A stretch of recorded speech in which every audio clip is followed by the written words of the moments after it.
Dito raw sa sa Pakistan, ito daw dito sa place na to, ang pinakamasarap na mangga sa buong mundo.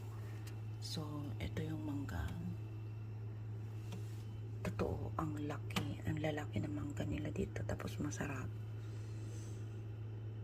Ang ganda oh. Ayan oh. Wala kang makikitang mga prutas nila dito, kundi ang pinakamarami is mangga.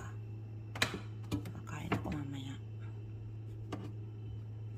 Kunin ko tong isang malaki dito. Ang laki oh. Pwede nga lang ay, alam ko na. Pwede sigurong iuwi yung buto.